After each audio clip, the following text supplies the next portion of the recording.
Depuis le 7 octobre, plus de 150 otages de toute nationalité et confession sont aux mains du mouvement terroriste Hamas dans la bande de Gaza.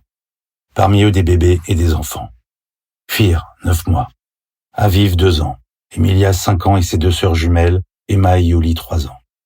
Yael, 3 ans. Avigail, 3 ans. Raz, 4 ans. Ella, 8 ans. Nav, 8 ans. Ohad, 9 ans. Ethan, 12 ans. Erez, 12 ans. Noam, 12 ans. Davba, 15 ans. Sar, 16 ans. Ne les abandonnons pas. Cette barbarie est un crime contre l'humanité. Notre mobilisation se doit d'être universelle pour les libérer. Ramenez-nous nos enfants. Bring them home.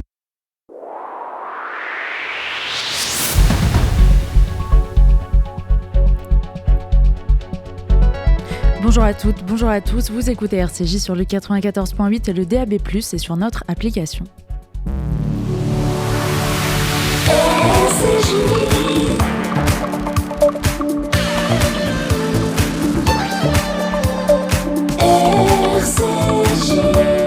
Il est 11h.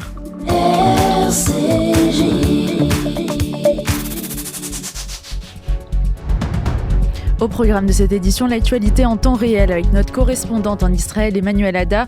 Daniel Sheikh, ancien ambassadeur d'Israël en France, sera ensuite notre invité. Puis nous serons en ligne avec Caroline Niadan, députée Renaissance de Paris, membre de la délégation parlementaire qui s'est rendue en Israël il y a quelques jours. Samuel Lejoyeux, président de l'UEJF, nous parlera quant à lui du rassemblement de ce soir 18h, place Fontenoy à Paris, devant l'UNESCO, appelant à la libération de tous les otages du Hamas. Et nous terminerons cette édition par un point avec notre correspondante en Israël, Emmanuel Ada. Voilà donc pour le programme de cette édition que l'on débute tout de suite par le journal. Le journal. Édition spéciale. Israël a annoncé l'intensification de ses frappes sur la bande de Gaza en préparation d'une invasion terrestre. Selon le général Daniel Hagari, porte-parole de l'armée israélienne, le but est de, je cite, réduire les risques pour nos forces dans les prochaines étapes du conflit. Le porte-parole de l'armée israélienne a déclaré que la cellule terroriste qu'Israël a ciblée dans la ville de Jenin en Cisjordanie au cours de la nuit préparait une attaque terroriste meurtrière à l'intérieur d'Israël. Il précise que la cellule du Hamas et du djihad islamique palestinien était une bombe à retardement et qu'elle a donc été frappée alors qu'elle se cachait dans un tunnel sous une mosquée. Le Hamas profane les lieux saints dans l'espoir que nous les attaquions. Ils utilisent les symboles de l'islam comme bouclier humain, ajoute-t-il. L'armée israélienne a jusqu'à présent informé les familles de 212 otages que leurs proches étaient retenus en captivité dans la bande de Gaza. Ce nombre n'est pas définitif car l'armée étudie de nouvelles informations sur les disparus. L'armée israélienne a indiqué avoir identifié environ 550 tirs de roquettes ratés du Hamas qui sont tombés à l'intérieur de Gaza depuis le 7 octobre. L'organisation terroriste du Hamas lance des roquettes à partir d'infrastructures, de zones et de bâtiments civils à Gaza, blessant ainsi ses propres civils, a indiqué Tsahal. Le haut responsable qatari Majed al-Ansari se dit optimiste quant à la libération prochaine de tous les otages détenus par le Hamas, indiquant que la libération de 2 américano-israéliennes vendredi était un premier pas vers la libération d'autres otages civils. Al-Ansari, conseiller du ministère des Affaires étrangères du Qatar, affirme que Doha est l'une des nombreuses parties impliquées dans les négociations en vue de leur libération, mais qu'elle y tient une place spécifique, échangeant directement à la fois avec Israël et le Hamas. Le porte-parole de Tsahal a par ailleurs déclaré que les demandes d'Israéliens ultra-orthodoxes visant à rejoindre l'armée se sont multipliées ces derniers jours. L'armée israélienne a reçu plus de 2000 demandes de Haredim. Ces derniers jours, ils commenceront demain à être enrôlés comme volontaires. Israël a appelé hier soir ses citoyens se trouvant en Égypte et en Jordanie à les quitter le plus rapidement possible en raison d'une aggravation des manifestations contre Israël. Une alerte similaire de niveau 4, le plus élevé, avait déjà été émise pour la Turquie et les recommandations ont été relevées au niveau 3 pour le Maroc, conseillant aux Israéliens de ne pas s'y rendre. La présidente d'une synagogue de Détroit, Samantha Wall, 40 ans, a été retrouvée morte poignardée devant son domicile. Les premiers examens sur le corps de la victime ont mis à jour de multiples blessures au couteau et l'enquête a ainsi été confiée à la brigade criminelle pour homicide, a ajouté la police en précisant que le mobile de ce meurtre restait pour l'heure inconnu. Plus de 1000 manifestants se sont de nouveau rassemblés hier devant l'ambassade de France à Tunis, réclamant le départ de l'ambassadeur et exprimant leur soutien aux Palestiniens dans leur guerre avec Israël. Le renvoi de l'ambassadeur est un devoir, pas d'ambassade française sur le sol tunisien. Les Français et les Américains alliés des sionistes ont notamment été scandés par les manifestants réunis à l'appel de la centrale syndicale UGTT, a constaté un journaliste de l'AFP. Ils ont aussi réclamé de criminaliser toute normalisation des relations avec Israël. Un projet de loi en ce sens est en préparation au Parlement tunisien. La présidente de l'Assemblée nationale, Yael Braun-Pivet, est en Israël pour 24 heures. Un voyage de solidarité avec le pays meurtri par les attaques du Hamas est destiné également à encourager les convois humanitaires pour les populations civiles, a indiqué son entourage. Madame Braun-Pivet sera accompagnée du président de LR et député Éric Ciotti, du député des Français de l'étranger Meir Habib et du député Renaissance Mathieu Lefebvre, président du groupe d'amitié France-Israël. Ce déplacement s'effectue par solidarité avec Israël et les victimes françaises et dans l'espoir que la diplomatie permettra d'éviter l'escalade et la régionalisation du conflit, fait valoir son entourage. Il vise également à encourager les convois humanitaires pour les populations civiles alors que l'aide a commencé à entrer hier à Gaza venant d'Égypte. Le rassemblement prévu cet après-midi, place de la République à Paris, à l'appel d'un collectif pour demander l'arrêt des opérations militaires d'Israël à Gaza, pourra bien se tenir, a assuré hier la préfecture de police, prévenant qu'aucun débordement ne sera toléré. Et enfin, dans la nuit de jeudi à vendredi, la porte de l'appartement d'un couple d'octogénaires de confession juive a été incendiée dans le 20e arrondissement de Paris. Selon Le Parisien qui a révélé l'information hier, un suspect a été placé en garde à vue. Près de la porte se trouvait une mezouza. Une enquête est donc ouverte par le parquet de Paris pour dégradation par un moyen dangereux en raison de la religion. Un voisin âgé de 25 ans s'est finalement présenté de lui-même aux policiers, expliquant qu'il était l'auteur des faits. Placé en garde à vue, l'homme aurait expliqué avoir entendu des voix. Il a ensuite été transféré à l'infirmerie psychiatrique de la préfecture de police de Paris, toujours selon Le Parisien.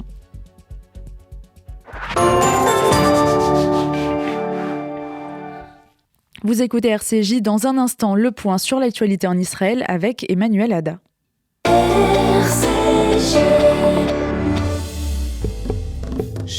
Avec le FJU, mobilisons-nous pour Israël. Engagez-vous dans l'action d'urgence.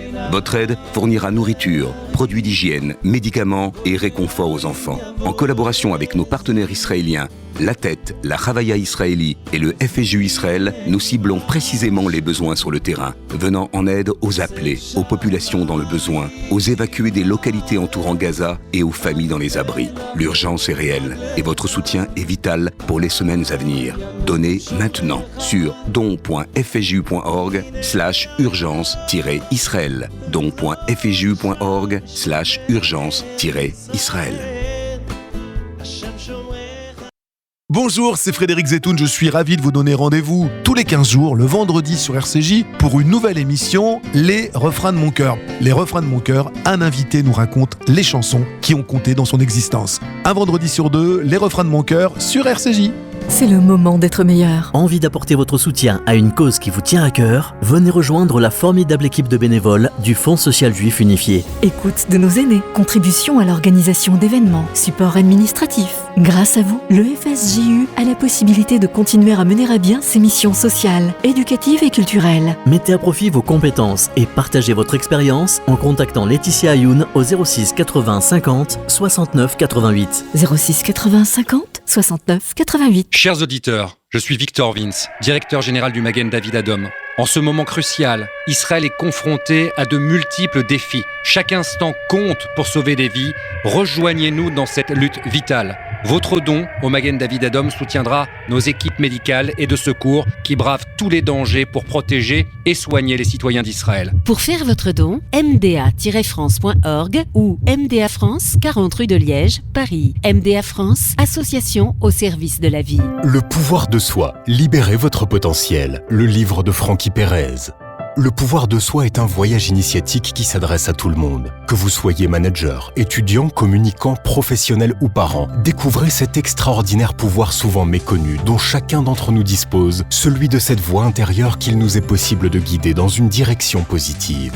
Le pouvoir de soi de Francky Perez aux éditions Henrik B. Disponible en librairie, à la Fnac, sur Amazon et sur www.lepouvoirdesoi.com. Vous écoutez RCJ, nous sommes le dimanche 22 octobre, il est 11h09 et on part tout de suite en Israël retrouver notre correspondante Emmanuelle Ada. Bonjour Emmanuelle. Bonjour Elsa, bonjour à tous les auditeurs. Emmanuelle, ce matin, au 15e jour de la guerre déclenchée par le Hamas contre Israël, l'opération terrestre se prépare. On ne connaîtra pas à l'avance le moment choisi pour cette offensive, mais les soldats de Tsahal sont prêts. Les sirènes ont retenti de nouveau ce matin jusqu'au centre du pays. Des roquettes ont été tirées depuis Gaza ce matin à 9h sur le centre du pays. Les sirènes ont retenti à Bat Yam, à Rishon LeZion, à Holon.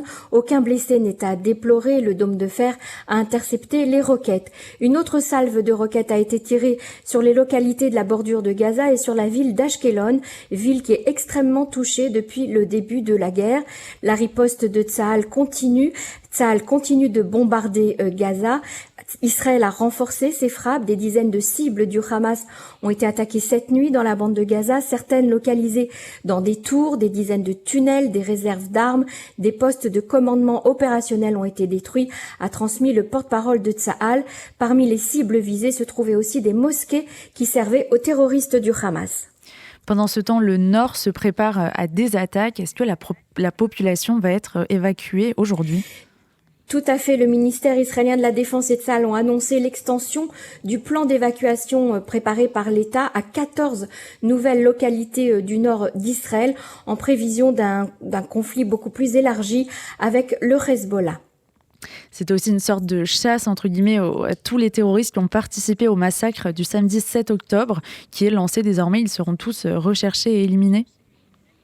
Le Shabak a annoncé la création d'une unité spéciale dont la mission sera de retrouver et d'éliminer chaque terroriste qui a participé au massacre du 7 octobre dernier. Cette unité a été baptisée Nili. Ce sont les initiales de Netzar Israël Lo Yeshaker. L'éternité d'Israël ne sera pas démentie. Les photos des terroristes sont déjà en possession des membres du commando. Certains ont déjà été éliminés. Les maisons d'autres ont été déjà détruites. Par ailleurs, c'est aussi dans les territoires que cette recherche continue.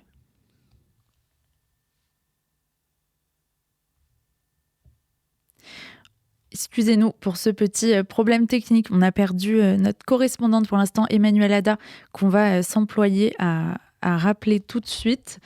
Ce qui me permet dans ce temps-là de vous rappeler, avant d'avoir Samuel Lejoyeux, président de l'UEJF, au téléphone dans cette édition un peu plus tard, qu'un rassemblement est organisé ce soir à 18h à Paris, dans le 7e arrondissement, place Fontenoy, afin de réclamer la libération de tous les otages retenus encore à Gaza. Ils sont au nombre de 202 actuellement. Pour faire un retour bref sur l'actualité, en attendant de retrouver notre correspondante Emmanuelle Ada, l'armée israélienne avait indiqué précédemment avoir identifié plusieurs tirs, 550, qui étaient ratés de la part du Hamas et qui sont tombés à l'intérieur de Gaza depuis le 7 octobre. L'organisation terroriste du Hamas lance des roquettes à partir d'infrastructures, de zones et de bâtiments civils Gaza, blessant ainsi ses propres civils. Nous sommes aussi en plein dans les négociations entre Israël et le Hamas, au cœur desquelles on trouve aujourd'hui le Qatar, qui se prévaut d'y tenir une place spécifique, étant lui-même au cœur de négociations, à la fois en discutant avec le Hamas et avec Israël. Et nous sommes à nouveau en ligne avec notre correspondante Emmanuelle Ada. Emmanuelle, nous en étions au fait d'évoquer que la recherche des terroristes se poursuivait dans les territoires palestiniens. Absolument, Elsa, excusez-nous pour cette coupure, cette interruption. Tsahal a annoncé que cette nuit, une cellule de 5 terroristes qui se cachait sous la mosquée Al-Ansar à Jenin a été éliminée par les airs. Quelques heures plus tard, on apprenait que c'était au moyen d'un avion de chasse que l'opération a été effectuée. Le porte-parole de Tsahal a expliqué que c'est dans cette mosquée de Jenin que se cachait une cellule terroriste du Hamas et du djihad islamique qui était responsable d'une série d'attentats ces derniers mois et qui prévoyait d'en commettre à nouveau de manière imminente. Par ailleurs, dans la nuit, un nouveau bombardement de la part d'Israël s'est fait sur les aéroports syriens cette fois. Les médias syriens font état d'une attaque cette nuit sur les aéroports de Damas et d'Alep. Ils attribuent bien sûr cette attaque à Israël. Les 2 aéroports ont été mis hors service en raison des dégâts causés sur les pistes d'atterrissage. Cette attaque était destinée à empêcher la livraison d'armes avancée par l'Iran et l'Irak. Ce sont aussi en Israël les chefs d'État qui se succèdent pour exprimer leur soutien après notamment la visite de Joe Biden. Quelles sont les prochaines visites prévues ? Alors, hier soir, c'est la première ministre italienne, Giorgia Meloni, qui est arrivée en Israël pour une visite de solidarité. Elle a été reçue par le Premier ministre Benjamin Netanyahou, puis par le président Yitzhak Herzog. Et nous attendons cette semaine, mais sans confirmation, la visite de M. Macron en Israël. Et enfin, c'est la présence américaine qui se renforce dans la région. Dans quelle perspective, Emmanuel Hadar ? Le Pentagone a annoncé que la présence militaire américaine autour d'Israël se renforçait. L'armée américaine va déployer une batterie de défense anti-missiles balistiques ainsi qu'une batterie de missiles de défense aérienne de type Patriot. Cette décision va augmenter la dissuasion dans la zone, garantir la défense des forces américaines et fournir bien sûr une aide à Israël. Ce déploiement s'ajoute aux 2 porte-avions déjà dépêchés par l'armée américaine dans la région. Merci beaucoup Emmanuel Hadar pour toutes ces précisions. Vous écoutez RCJ, il est 11h16 et nous sommes en ligne avec Daniel Sheikh. Bonjour. Bonjour. Vous êtes ancien ambassadeur d'Israël en France. Daniel Sheikh, après le sommet du Caire, où en est-on des négociations ? Est-ce qu'il est question d'un cessez-le-feu dans ces discussions ? Est-ce que le sujet des otages est prioritaire ? Le sujet des otages est absolument prioritaire. Comme vous le savez peut-être, j'anime une petite cellule diplomatique dans le Forum des familles des personnes kidnappées, qui est une initiative de société civile pour soutenir les familles des otages. Je ne sais pas ce qui s'est passé.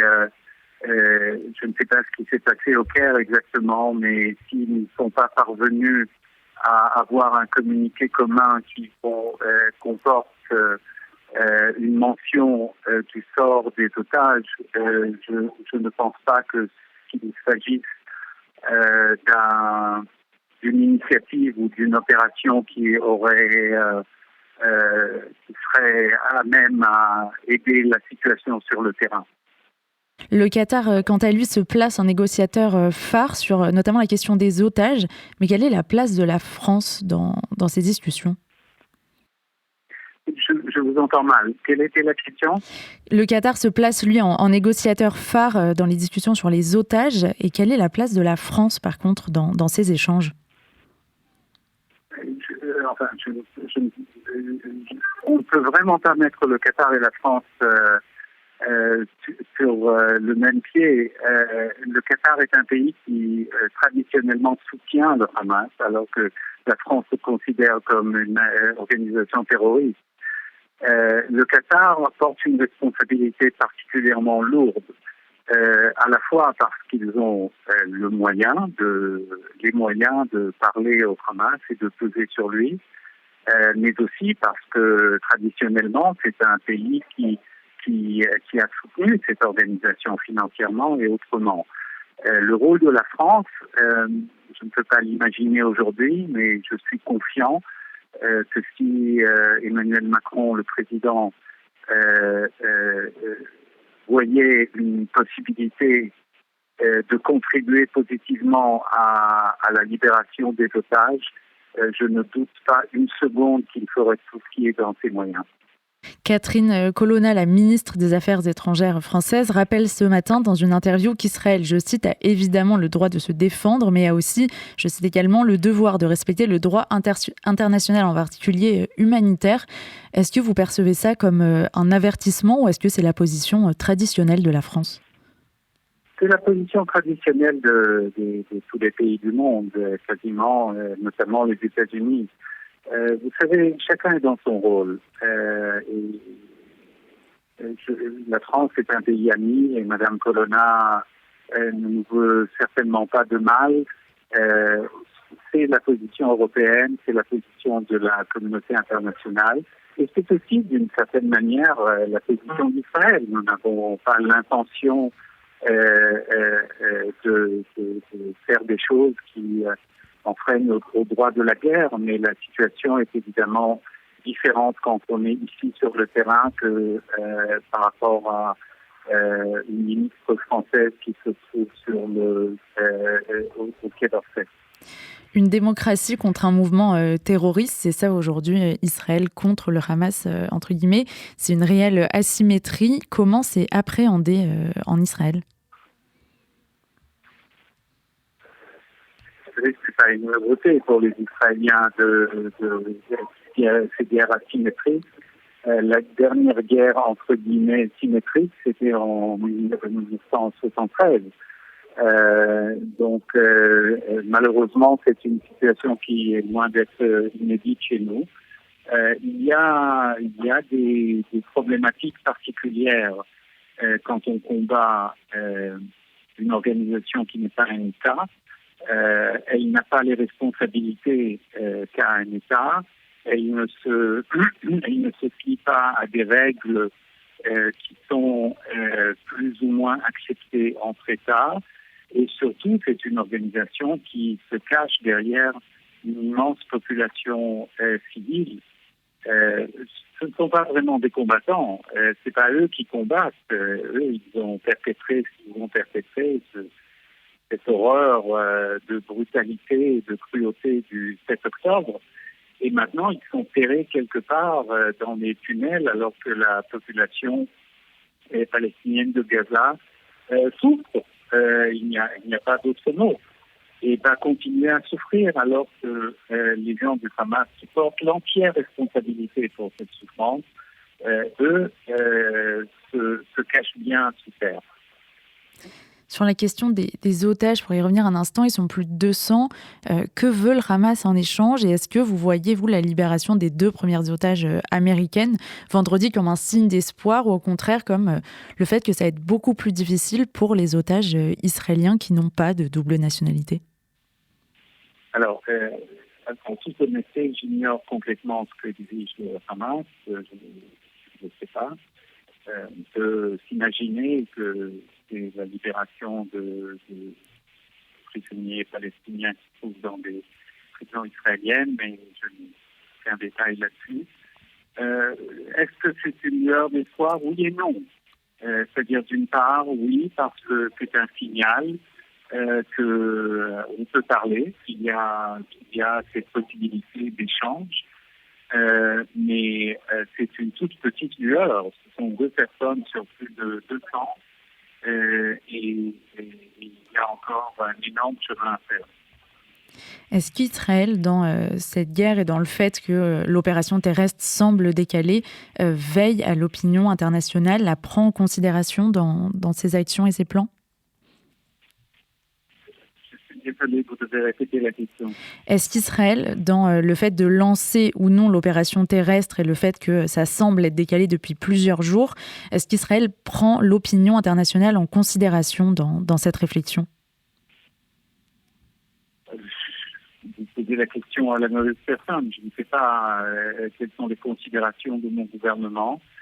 Théoriquement, je pense qu'il faut prendre ça en considération. Ce n'est pas un élément décisif, forcément, mais c'est toujours une bonne idée de prendre tous les éléments en considération. Et il y a une valeur à maintenir cette coalition de soutien et de sympathie à Israël qui s'est formée après le 7 octobre et qui va s'effriter avec le temps. C'est clair, il n'y a aucun doute.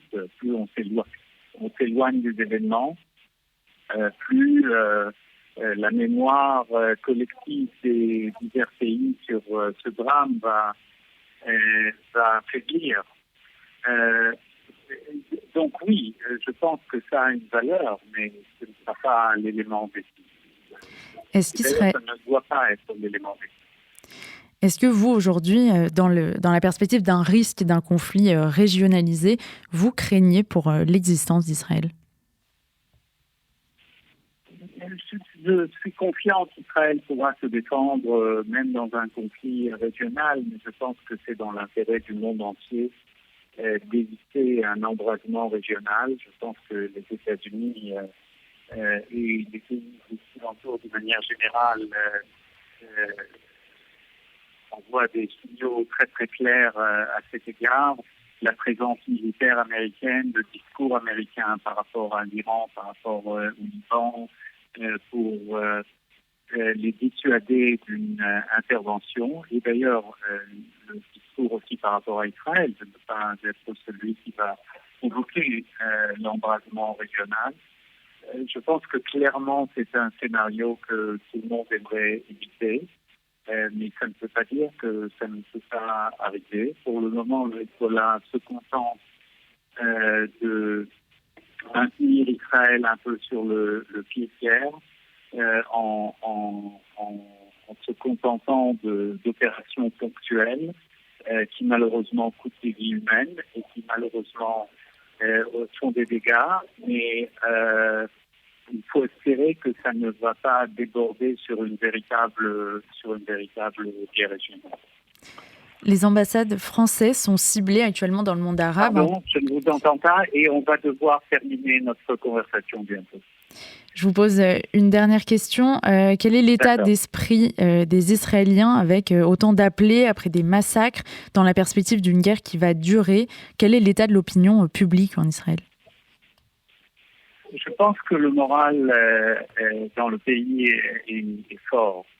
Et moi, je me trouve depuis des jours et des nuits dans ce centre de soutien pour les familles des personnes kidnappées. Il y a des centaines et des centaines de bénévoles qui viennent, qui cherchent par tous les moyens à aider les familles. Et je sais qu'il y a des initiatives semblables, pas forcément pour les kidnappés, mais pour d'autres choses. Il y a une grande solidarité de la société civile. Personne ne veut la guerre. Tout le monde aurait préféré l'éviter. Mais je pense que face au choc qu'a créé le massacre du 7 octobre, tout le monde en Israël comprend que nous sommes entraînés dans une guerre dans laquelle l'objectif doit être que le Hamas ne puisse plus survivre comme dirigeant de la bande de Gaza. Merci beaucoup, Daniel Sheikh, ancien ambassadeur d'Israël en France, d'avoir été notre invité sur RCJ. Merci à vous. Merci, au revoir. Nous sommes désormais en ligne avec Caroline Yadan. Bonjour. Bonjour. Vous êtes députée Renaissance de Paris, secrétaire du groupe d'amitié France-Israël et vice-présidente du groupe d'études sur l'antisémitisme. Caroline Yadan, vous étiez en Israël il y a encore quelques jours avec plusieurs parlementaires français et Manuel Valls. Qu'avez-vous vu et est-ce que ce récit a été écouté à votre retour à la fois par vos collègues ou par les habitants de votre circonscription ? Alors, on revient pas indemne d'un tel voyage. On a touché du doigt l'horreur. On nous a raconté, on a vu des témoins de ce qui s'était passé sur place. Et c'est la raison pour laquelle j'ai écrit dès notre premier rendez-vous, qui était notre premier déplacement sur place, qui était à Choura, base militaire, qui est une morgue à ciel ouvert. C'est la raison pour laquelle j'ai tenu dès le départ à écrire un journal de bord, c'est-à-dire un témoignage en direct de ce que nous avions et de ce qu'on nous racontait, de ce que nous avions vécu sur place. Ce journal de bord, je l'ai diffusé à très grande échelle, y compris aux habitants de ma circonscription. Et j'avoue que nous avons reçu énormément de messages de soutien, de messages qui nous disaient aussi que il y a des personnes qui n'étaient pas forcément très au fait de ce qu'il se passait, qui pensaient que c'était la suite du conflit territorial dont ils entendent parler si souvent, et qui ont été sensibilisés à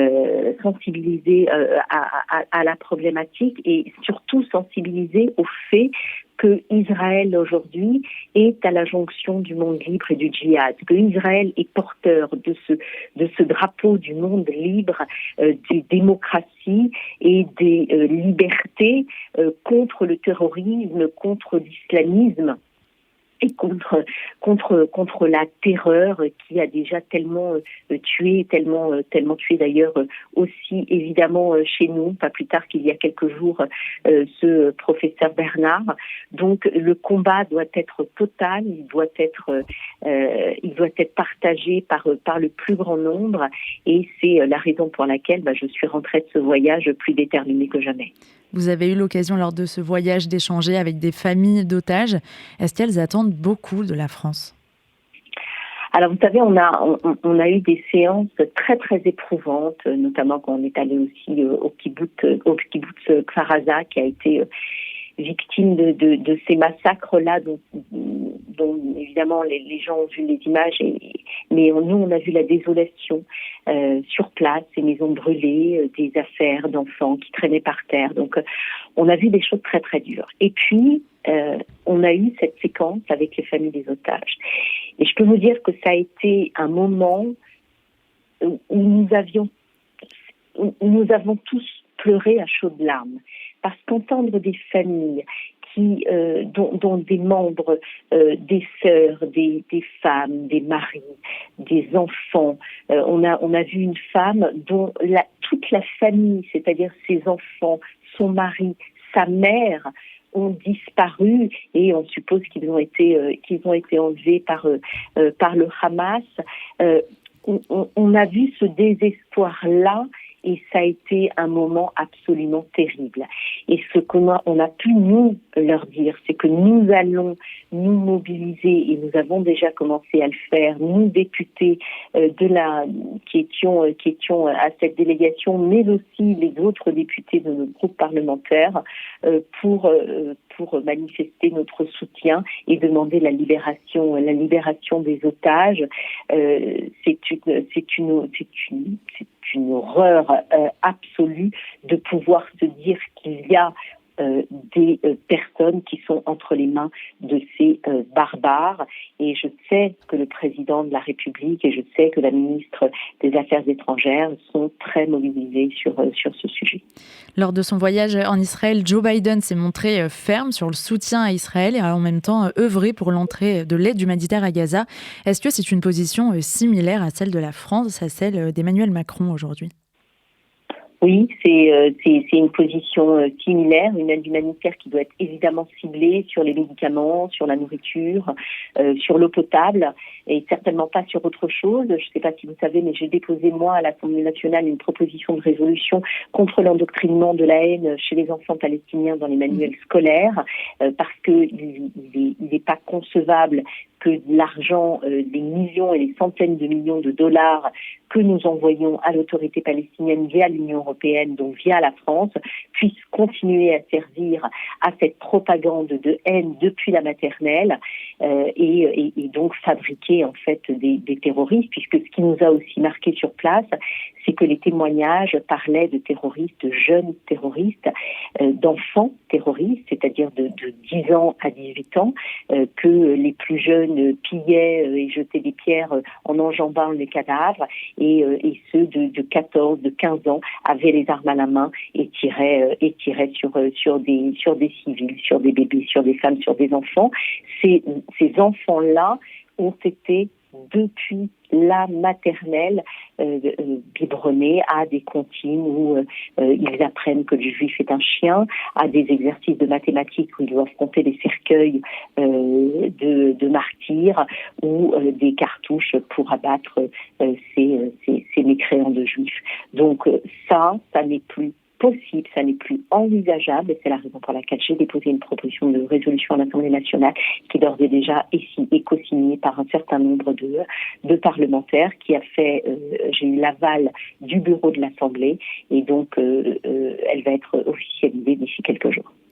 Dans cet endoctrinement, dans aussi les manifestations qu'on voit se multiplier ces derniers jours, est-ce que c'est une haine du juif qui commence à prendre le relais au-delà d'une critique de la position israélienne ? Mais ça a toujours été une haine du juif, en fait. Il ne faut pas se leurrer. Le Hamas a la haine du juif. La charte du Hamas ne parle pas d'Israéliens, elle parle d'éradication des Juifs sur la terre d'Israël. Vous savez, le plus odieux lorsqu'on rentre, c'est d'endurer les équivalences, puis les renversements, d'endurer ces belles âmes apprentis révolutionnaires qui sont pétris d'ignorance et qui idolâtrent la violence au point d'en blâmer les victimes, comme si l'abominable pouvait être la conséquence logique d'une politique qu'on réprouve. Donc il faut le dire, cet antisémitisme-là qui se cache derrière la haine d'Israël, et d'ailleurs on l'a vu puisque ça a explosé au moment, le jour même des attentats, il faut être évidemment à la fois vigilant mais intraitable sur les sanctions qui seront entreprises. Et je sais que le ministre, que Gérald Darmanin, le ministre de l'Intérieur, a donné des instructions très très claires sur le sujet. Il a été d'une clarté totale et je sais que même les anciennes plaintes pour antisémitisme ont été ressorties des tiroirs et que tout va être traité et que ceux qui ont commis ou tenu des propos répréhensibles seront poursuivis et seront condamnés. Aujourd'hui, il y a cette fermeté. Caroline Yadan, on est sur RCJ. Les actes et propos antisémites se sont en effet multipliés en France depuis le 7 octobre. On a entendu plusieurs témoignages de Français de confession juive qui ont désormais peur que leur judaïsme soit connu, qui retirent leur mezouza. Que leur dites-vous aujourd'hui, Caroline Yadan ? Je leur dis que c'est inconcevable en fait. C'est inconcevable pour le peuple juif dont je suis et pour la petite fille de rescapée de la Shoah dont je suis, de revivre ça. Que ma meilleure amie a dû partir de chez elle le jour des attentats et pendant 2 nuits, au moment où le Hamas avait appelé à une vengeance contre les Juifs parce qu'elle avait peur, parce qu'elle habite dans une cité et parce qu'il y a des femmes voilées et des hommes barbus dans cette cité. Donc je dis que c'est inconcevable qu'on puisse vivre ça aujourd'hui en France au XXIe siècle et que c'est la raison pour laquelle je pense très sérieusement que nous devons, et c'est une idée que je vais soumettre au président de la République, nous devons faire. Alors au départ, mon idée, c'était de l'antisémitisme une cause nationale, mais je pense que nous devons aller plus loin et que nous devons faire de la lutte contre l'islamisme politique notre cheval de bataille de ces 4 ans qui arrivent, parce que c'est le combat de l'humanité contre l'inhumanité, contre l'antisémitisme et contre la haine et le terrorisme. C'est un combat universel. Nous devons affûter nos armes et nous devons prendre la mesure de ce qui se passe. Ce qui se passe est extrêmement grave et c'est peut-être là l'occasion qui nous est donnée justement pour poursuivre et pour renforcer cette lutte. Hier, la députée LFI Ercilia Soudé a tweeté qu'elle avait participé à une formation sur l'antisémitisme proposée par le syndicat Solidaire à Saint-Étienne en, je cite, sa qualité de vice-présidente du groupe d'études sur l'antisémitisme. Vous avez réagi, Constance Le Grip a réagi également. Qu'est-ce qui se passe à l'Assemblée sur ces sujets-là ? Est-ce qu'une exclusion d'Ercilia Soudé de ce groupe est envisageable ? Et quelle position vous défendez face à ça ?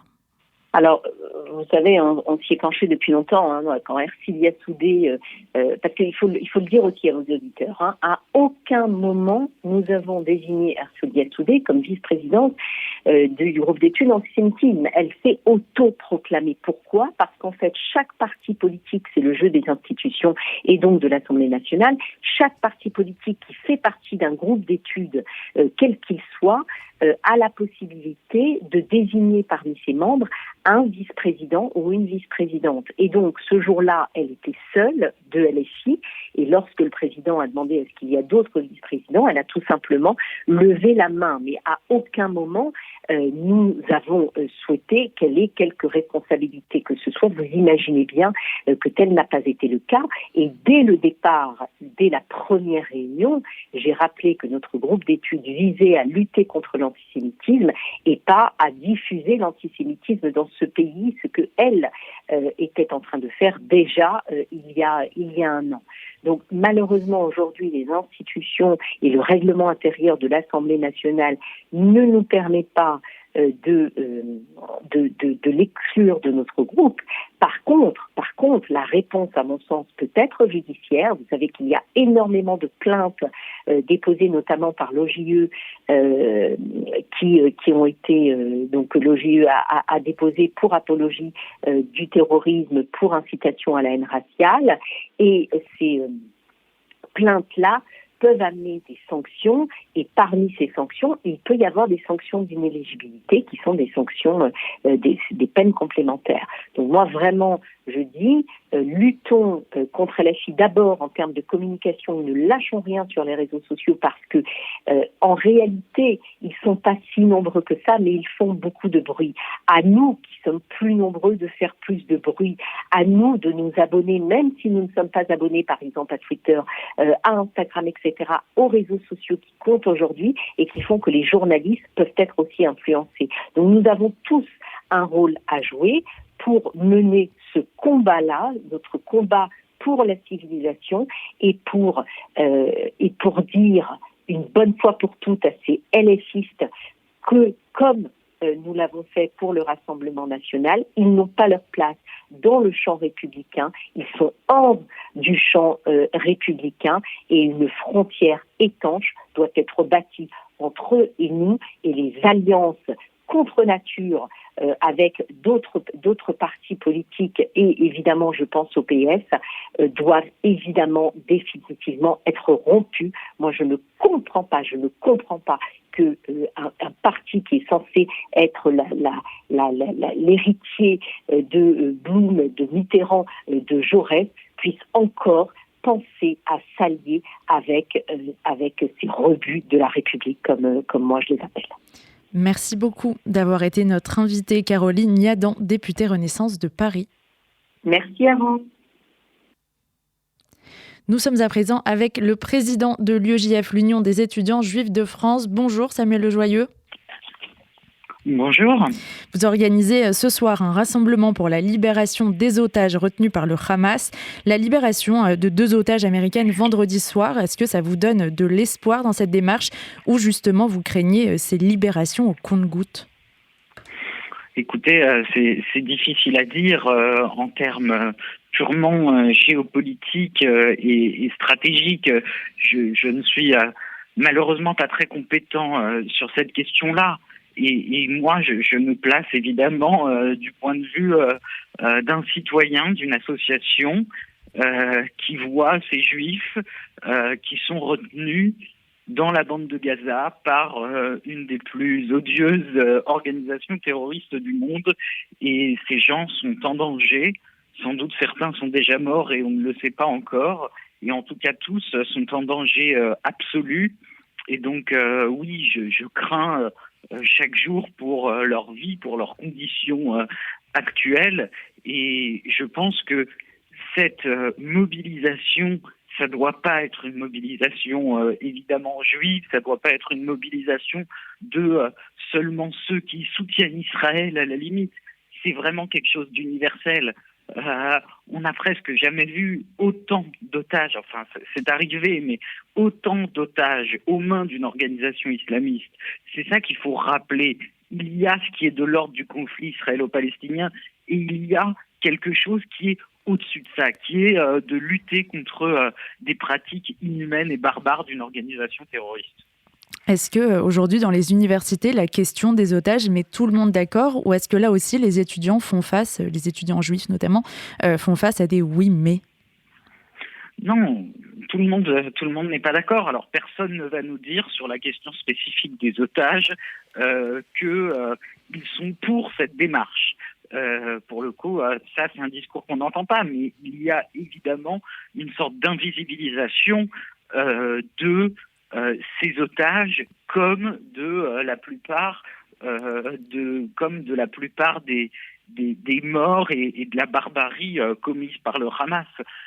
Ce qui se passe dans les universités, c'est dès que l'on parle des crimes du Hamas, dès que l'on parle des morts israéliens, des otages du côté israélien, on nous répond oui mais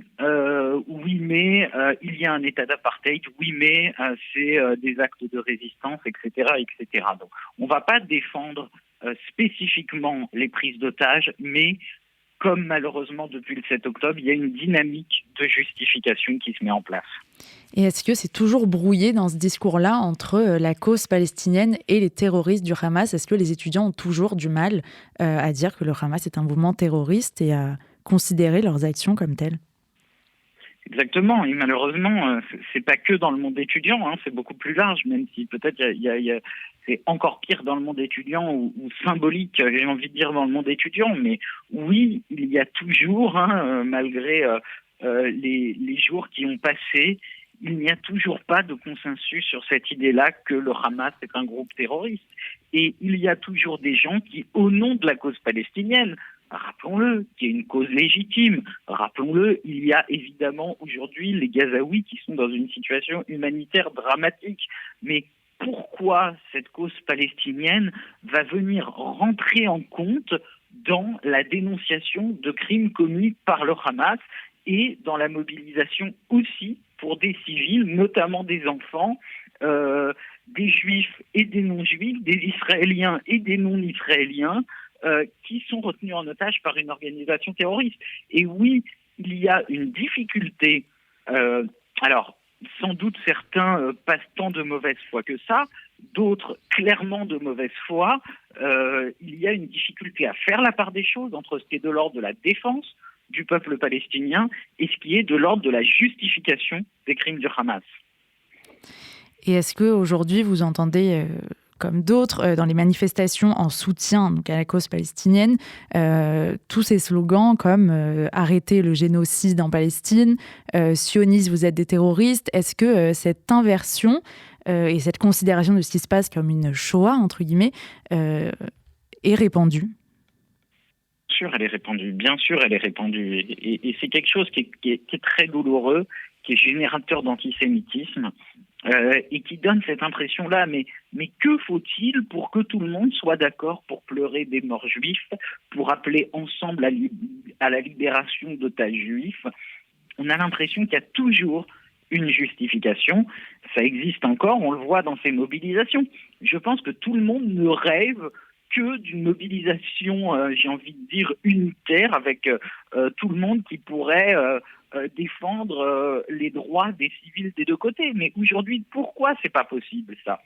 Parce qu'on a toujours, du côté pro-palestinien, ou que l'on nomme ainsi, on a toujours des organisations qui sont à la tête de ce mouvement-là et qui n'ont toujours pas dénoncé le terrorisme. J'étais hier face à Bertrand Elbron de la FPS, sur une chaîne de télévision, sur LCI. Il m'a dit au visage, mais oui, l'organisation Hamas n'est pas celle que je préfère. Mais quand on a des propos comme ça, quand on a des propos qui ne qualifient pas le Hamas de terrorisme, comment on peut être avec eux dans ce mouvement pour les droits des Palestiniens? Nous, évidemment qu'on les défend, les droits des civils palestiniens. Évidemment que personne ne se réjouit de voir la situation actuelle des civils palestiniens. Mais il faut le dire, la responsabilité, c'est au Hamas, en premier lieu. Merci beaucoup Samuel Lejoyeux, président l'UEJF, d'avoir été avec nous. Et je rappelle le rendez-vous de ce soir, dimanche à 18h, place Fontenoy dans le 7e arrondissement face à l'UNESCO. Un rassemblement afin d'exiger la libération des otages aux mains du Hamas. Merci beaucoup. Et nous retournons tout de suite en Israël avec notre correspondante Emmanuelle Ada pour faire un nouveau point sur la situation.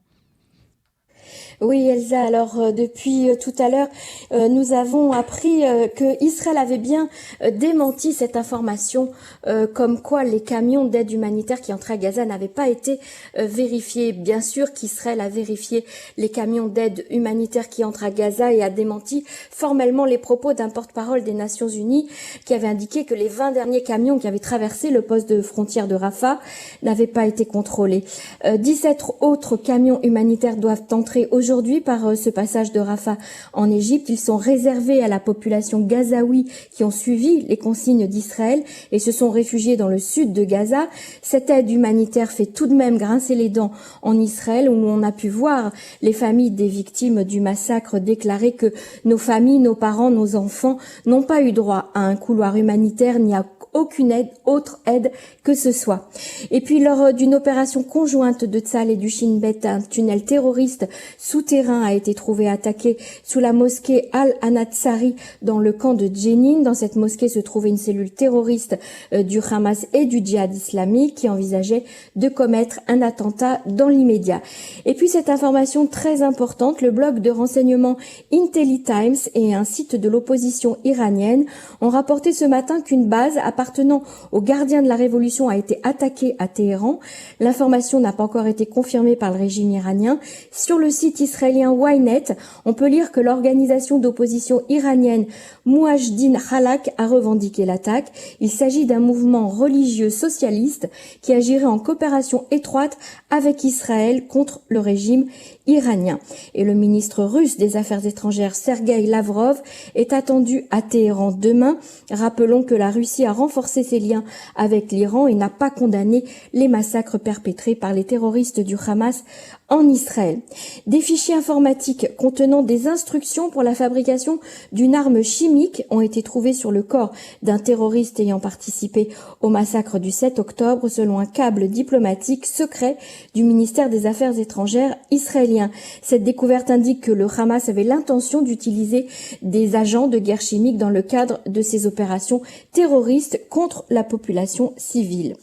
Et puis, je répète, cette information qui est très importante, le Shabak a annoncé la création d'une unité spéciale dont la mission sera de retrouver et d'éliminer chaque terroriste qui aura participé au massacre du 7 octobre dernier. Cette unité a été baptisée Nili. Ce sont les initiales de Netzar Israël Lo Yeshaker. L'éternité d'Israël ne sera pas démentie. Les photos des terroristes sont déjà en possession des membres du commando. Certains ont déjà été éliminés. Les maisons d'autres ont été démolies. L'unité ira chercher un par un tous ceux qui ont été impliqués dans le massacre contre la population israélienne du sud du pays. Merci beaucoup, Emmanuel. C'est la fin de cette édition. Merci à vous de nous avoir suivis. Retrouvez dans un instant l'émission spéciale de Marc Wielinski consacrée à Israël et je vous souhaite une très bonne journée à l'écoute de RCJ.